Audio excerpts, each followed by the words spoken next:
They laughed when they closed the door behind them. My dad, his new wife, their daughter. Luggage in hand, tickets printed, vacation smiles plastered on their faces. "Hold down the fort," my stepmom smirked, "though really, it's not your fort. You're nothing but a freeloader, living in our house like you own the place." And then, laughter. Cruel, sharp. My dad didn't defend me. He never does. That was the moment. The cut I couldn't ignore. I used to love him. I used to look at him like he was unshakable. A man who would never let me fall. But when she came into the picture, everything shifted. She didn't want a stepson. She wanted a servant, a shadow. And he let her rewrite me. The first sign was small, birthdays forgotten. Then bigger, locks on cabinets, whispers I wasn't supposed to hear. He'll leave someday, but until then, he's just in the way.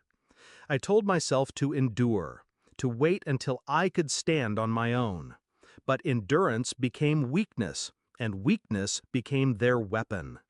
The night before they left, I heard them in the kitchen. My stepmom's voice, smug. "He thinks this place is his.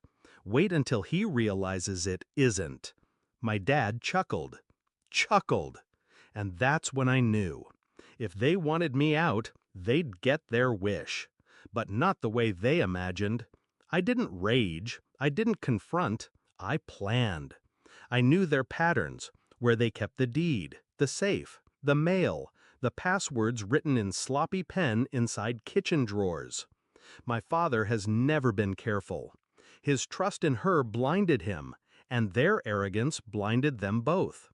The house may have been theirs legally, but paper is fragile. Paper can be moved. Paper can be burned. The morning they left, I played the obedient son, waved from the driveway as they piled into the car. Their laughter echoed as they drove away, the new family picture, me excluded, on its way to the airport. I waited an hour. Then I started. Step 1, I pulled the documents. Mortgage statements, bank letters, the spare keys to the safe. Evidence of what they owed, what they risked. I photographed everything. Sent copies to myself, hidden under encrypted folders. Step 2, I made calls. To a landlord I'd been in touch with for months, waiting for the right time. A small apartment, cheap, mine under my name alone. By the time they landed in Cancun, I had signed the lease electronically. Step 3, I stripped the house. Not of furniture, of power. Their utilities were under automatic payments, tied to accounts I now had information for. A few clicks, a few cancellations. Quiet destruction. When they returned, there would be no electricity, no water, no internet, nothing but walls. Step 4, I packed my life. Not much, really. Clothes, books, a laptop. I left the rooms hollow, so when they opened the door, it would feel less like a home and more like a shell. By the time the sun set, I was gone.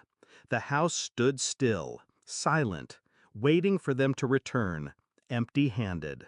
I didn't leave a note, didn't need to. Silence has a sharper edge. They came back 2 weeks later. I wasn't there to see it, but I imagine the scene. Dragging suitcases across the driveway, laughter fading into confusion when the lights wouldn't turn on, anger when the taps ran dry, panic when the fridge hummed dead. And then the silence. No trace of me. No son waiting at the door. I let them feel it, the void. They had laughed at me, called me a freeloader in the house I helped keep standing. The house where I covered their debts with extra shifts. The house I cleaned, maintained, filled with life while they played family without me. Now the house was theirs, exactly as they wanted. Cold, useless, lifeless. The calls came first, my dad's voice, strained, trying to sound authoritative. "Where are you? What did you do?" Then texts from her, venom disguised as questions. "You think you're smart? You think you won?" I didn't respond, because this isn't about winning. It's about leaving them with what they deserve, each other and nothing else. I live in my own place now, small, quiet, mine. Every bill in my name, every key on my ring. No one calling me a freeloader, no one laughing behind my back. They don't visit, they don't invite, they don't even pretend anymore. And that's fine, because here's the truth. I didn't lock them out of the house, I locked myself out of their lives. I walked away, and I made sure they felt it. So when people ask why I left, why I cut ties so suddenly, I tell them this. Some betrayals don't need shouting matches. Some revenges don't need fire. Sometimes the coldest revenge is absence. And absence? That's a door no one can unlock once it's closed.